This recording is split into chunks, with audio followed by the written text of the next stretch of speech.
ఏంటండి అసలు ఈ సర్వే ఏంటి? మీరు చేసిన సర్వే 2019లో కూడా వైఎస్ఆర్ కాంగ్రెస్ పార్టీ అధికారంలోకి వస్తుందని అన్నారు.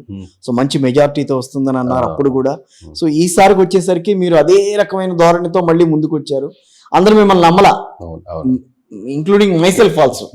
ఏంటి మానవుడు నమ్మే పొజిషన్ కాదు సార్ నెంబర్లు. ఇది ఎక్కడో రేర్ కేసులో ఒక 10% పీపుల్ సార్. ఇప్పుడు 100% రీచ్ అయ్యాం. తెలుగు వాళ్ళు ఎక్కడైతే ఉన్నారో దేశ విదేశాలు ఎక్కడంటే అక్కడ రీచ్ అయిపోయారు. ఏ గురించి డిస్కస్ చేసుకున్నా తర్వాత మన సంస్థ గురించి డిస్కస్ చేసుకునే గురించి, కేకే గురించి డిస్కస్ చేసుకునే స్థాయికి వెళ్ళింది.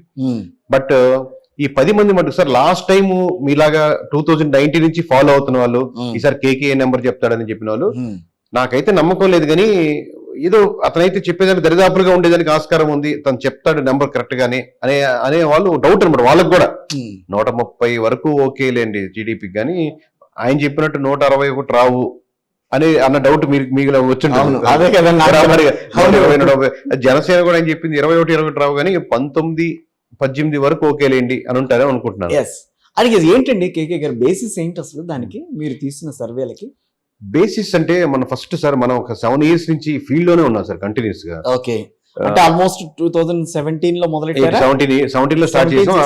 అంటే అదొకటి. ఏ సంస్థ నడిపే వ్యక్తి అయినా సరే, ఏ పార్టీకి కానీ, ఒక కులానికి కానీ, ఒక వ్యవస్థలో ఒక నడుపుతున్నటువంటి ఈ వ్యక్తులకు కానీ ఆ ఇంక్లైన్డ్ మనస్సు లేదనుకోండి, న్యూట్రల్ అంట కదా, నిజంగానే న్యూట్రల్ లో కూడా ఒక న్యూట్రల్ లైన్ ఉంటుంది మనకు. అది నేను మాట్లాడేటప్పుడు ఇన్ని వీడియోలు చేశాం కదా చూడండి సార్. ఏ ఒక్క రోజు కూడా వందలాది వీడియోస్ చేస్తుంటారు పోయినసారి నుంచి ఇప్పటి వరకు. ఒక్కసారి కూడా కొద్దిగా టీడీపీ వైపు మల్లుతున్నట్టు కానీ, కొద్దిగా పోయినసారి వైఎస్ఆర్సీపీ 151 వస్తున్నా కానీ వాళ్ళ వైపు తీసుకొని టీడీపీని తిట్టడం కానీ, కొద్దిగా ఇంక్లైన్డ్ వాళ్ళు చేసిన దానికి ఎలా అనుభవిస్తున్నారు అన్న మాట కూడా ఉండదు. నేను అంశాల వారీగానే ఎప్పుడు వెళ్తుంటాం కానీ. సో మనం అలా, అది ఫస్ట్ నా తెలిసి దాన్ని కొంచెం క్రోడీకరించి ఒక్క పదంలో చెప్పాలంటే నిజాయితీ సార్. మనం ఆ నిజాయితీ అంటే అబద్ధం చెప్పకపోవడం కాదు. నిజాయితీ అంటే మనం చేసే పనులు నిజాయితీగా చేయడం. ఇంకోసారి నాకు డౌట్ వచ్చింది, ఇంకోసారి చేద్దాం సర్వే, ఇంకోసారి చేద్దాం అంటే ఒక్కొక్క నియోజకవర్గం జల్లెడ పట్టినట్టు చేయగలిగితే రేపు పొద్దున మిస్ అయిన ఒక 4 నియోజకవర్గాలు 5 నియోజకవర్గాలు ఒక 90% తగ్గకుండా 10% తగ్గచ్చు రేపు పొద్దున. ఇప్పుడు కూడా పోయినసారి కూడా అదే చెప్పావు. నేను చెప్పిన నెంబర్కి 1, 2 అటు ఇటుగా ఉండొచ్చు. కాబట్టి ఇంకా ఎక్కువ రావడానికి కారణం ఏంటంటే ఏ సర్వే కంపెనీ +10 -10 పెట్టుకుని చెప్పుకుంటాయి. నేను చెప్పేది ఏంటంటే మీరు నెంబర్ చెప్పండి, అది రిజల్ట్ చెప్పాలి. అటు 3 పెరిగింది, ఇటు 2 పెరిగింది, ఇటు 1 అనుకున్నట్టు రాలేదని అది రిజల్ట్ చెప్పాలి. మీరే సేఫ్ జోన్ లో చెప్పి 130 నుంచి 155 రావచ్చండి అన్నారు అనుకోండి, ఇటు వచ్చినా ఒక 4-5 తక్కువ వచ్చింది అనుకోండి, 110 నుంచి 135 అన్నప్పుడు 95 వచ్చింది అనుకోండి, మేము 110 దాకా చెప్పాం కదా, అందుకే దగ్గర వచ్చారంటారు. 160 వచ్చినప్పుడు కూడా మేము 150 దాకా 160 వచ్చేవని వేస్తారు. అది కరెక్ట్. ప్రెడిక్షన్స్ లో కూడా +or -5 అని చెప్పి చాలా సర్వేలు ఇస్తూ ఉంటాయి. అవును కదా, 5 ఇచ్చినాయి, 20 ఇచ్చినాయి కూడా ఉన్నాయి సార్. 20 మార్జిన్ పెట్టుకుని ఇచ్చినాయి. అలా ఎలా వేస్తారు? ఇప్పుడు అది కరెక్ట్ కాదు కదా. అది కరెక్ట్ కాదు కదా.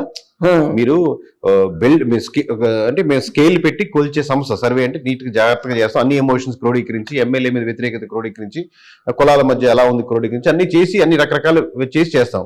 మీరు చెప్పినప్పుడు మీరే 20 నియోజకవర్గాల స్పేస్ అన్నప్పుడు నేను చెప్పలేను అన్నప్పుడు అది కరెక్ట్ కాదు కదా. మేము 14 చెప్పినప్పుడు కూడా 14లో ఈ నియోజకవర్గాలు పోయేదానికి ఆస్కారం ఉంది లేదా వచ్చేదానికి ఆస్కారం ఉంది, బట్ ఏదో స్టాండ్ తీసుకోవాలి కాబట్టి ఈ వైఎస్ఆర్సీపీ స్టాండ్ తీసుకుంటున్నాం. చెప్పండి, అది ఎక్స్ప్లెయిన్ చేయండి. అలాగే పార్లమెంట్ లో కూడా రాజంపేట లేకపోతే కడప లేకపోతే ఇవి క్రాస్ ఓటింగ్ ఎక్కువ ఉండే నియోజకవర్గాలు పార్లమెంట్లు ఇవి ఎలా అయినా పోవచ్చు. బట్ మేము ఒక స్టాండ్ తీసుకోవాలి కాబట్టి ఇవి మేబీ కూటమికి రావచ్చు. ఎందుకంటే ఒక స్టాండ్ ఒక పార్లమెంట్ లో 7 నియోజకవర్గాలు ఉంటే ఏ పార్లమెంట్ లో కూడా మాకు 4 నియోజకవర్గాలు కనపట్టలేదు. ఇప్పుడు కూడా చూడండి రిజల్ట్స్ వచ్చాయి కదా, ఏ పార్లమెంట్ లో కూడా 4 నియోజకవర్గాలు వైఎస్ఆర్సీపీ గెలిచిన నియోజకవర్గాలు లేవు, ఏ పార్లమెంట్ కూడా. సో దీన్ని ప్రామాణికంగా తీసుకొని క్రాస్ ఓటింగ్ మేము చేయలేకపోతున్నాం. నేను పార్లమెంట్ చేయాలంటే ఇంకా కొంచెం బాగా ఖర్చుతో కూడిన పని. క్రాస్ ఓటింగ్ ఇంకా కష్టం అసలుకి. క్రాస్ ఓటింగ్ అది సర్వేలకి అందదు. అది క్రాస్ ఓటింగ్ బరాబరికి ఒక అంచనా వేయగలుగుతాం కానీ క్రాస్ ఓటింగ్ కూడా. ఇప్పుడు మేము మొత్తం చెప్పినట్లో 2 పోయినాయి సార్. మొత్తం చెప్పినట్లు అంటే ఎప్పుడు దాన్ని టచ్ చేయని దర్శి పోయింది. ఇప్పుడు దర్శి మేము చెప్పింది పోయింది. ఇప్పుడు ఇంత ఫ్లోలో అది రావట్లేదు అంటే జనాలు తెలియట్లేదు ఏం పోయింది. ఎందుకంటే ఒక ఉప్పినలాగా మనకు వచ్చినటువంటి ప్రశంసల్లో మాకు మిస్టేక్స్ తెలియదు. కానీ నాకు ఇప్పటికీ పోయినసారి కూడా పరుచూరు పోయిందని చాలా చెప్పాను.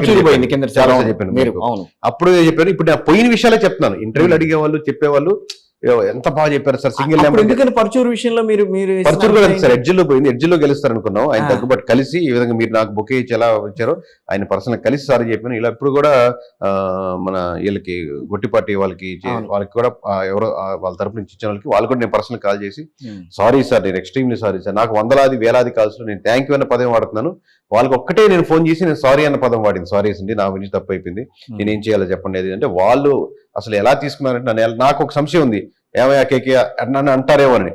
అసలు వాళ్ళు మీ తప్పే లేదండి, ఆ ఎడ్జ్లు ఎలా పోయినాయో ఆ 2000 ఓట్లు అంటే 1000 ఓట్లు తెచ్చుకుంటే వీళ్ళు గెలిచుండేవాళ్ళు, ఎలా పోయినాయో మాది మిస్టేక్ లేకపోతే ఇంకోటి మాకు ఐడియా ఉందండి, మీరు ఏదైతే ఓవరాల్ గా చూస్తారు కాబట్టి ఆ ఎడ్జ్లో గెలుస్తారు అని చెప్పారు, ఇంత మెజారిటీ కూడా అనుకుని చెప్పాం.